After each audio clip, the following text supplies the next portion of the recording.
नमस्कार, I welcome to daily affairs. मैं हूं ज्ञानेंद्र द्विवेदी। आज हम बात करेंगे एक महत्वपूर्ण मुद्दे पर जो भारतीय प्रवासियों से जुड़ा है।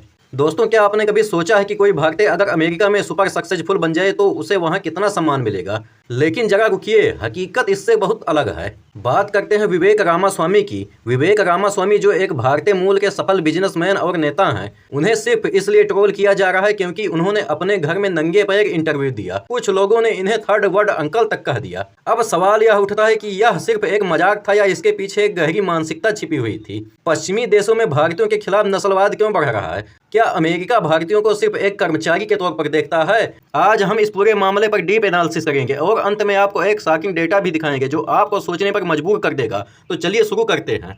अगर कोई अमेरिकी घर में जूते ना पहने तो कूल, लेकिन अगर कोई भारतीय ऐसा करे तो असभ्य। मतलब हम भारतीय अगर घर में जूता नहीं पहनेंगे तो उनके लिए हम असभ्य माने जाएंगे। जी हाँ, ट्विटर और रेडिट पर हजारों लोग विवेक रामास्वामी को थर्ड वर्ल्ड अंकल कहकर ट्रोल कर रहे हैं। लेकिन जब हम गहराई में जाते हैं तो पता चलता है कि अमेरिका में भारतीयों की बढ़ती सफलता कुछ लोगों को रास नहीं आ रही है। इसी तरह के कमेंट सुंदर पिचई, सत्या नडेला और कमला हैरिस के खिलाफ भी देखने को मिले थे।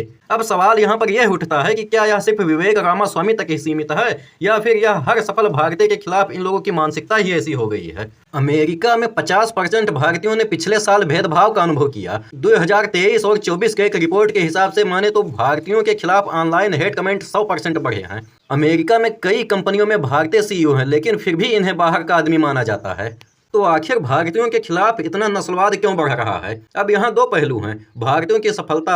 अमेरिका में Google, Microsoft, adobe, Twitter, IBM जैसी बड़ी कंपनियों के सीईओ भारतीय ही हैं। भारतीय सबसे अच्छे टेक्नोलॉजिस्ट, डॉक्टर और रिसर्चर्स माने जाते हैं। अमेरिका में सबसे बड़ी कंपनी में भारतीय का वर्चस्व है और शायद यही बात इन लोगों को पसंद नहीं आती है। दूसरा राजनीतिक कारण। JD वेंस की भारतीय पत्नी के कारण नस्लवाद बढ़ा है। कुछ कट्टरपंथी ग्रुप भारतीयों को अमेरिकी संस्कृति के लिए खतरा बताते हैं। भारत से अमेरिका क्यों भाग रहे हैं टैलेंटेड युवा? अमेरिका में साइंस, टेक्नोलॉजी, इंजीनियरिंग, मैथमेटिक्स क्षेत्र में 75% भारतीयों का योगदान रहा है। 2022 में 3 लाख से ज्यादा भारतीय अमेरिका गए, जो पिछले 10 सालों में सबसे ज्यादा है। भारत की सरकार make in India, digital India और स्टार्टअप इंडिया जैसी योजनाएं टैलेंट को रोकने के लिए चला रही हैं, लेकिन अभी भी भारत का ब्रेन ड्रोन जारी है।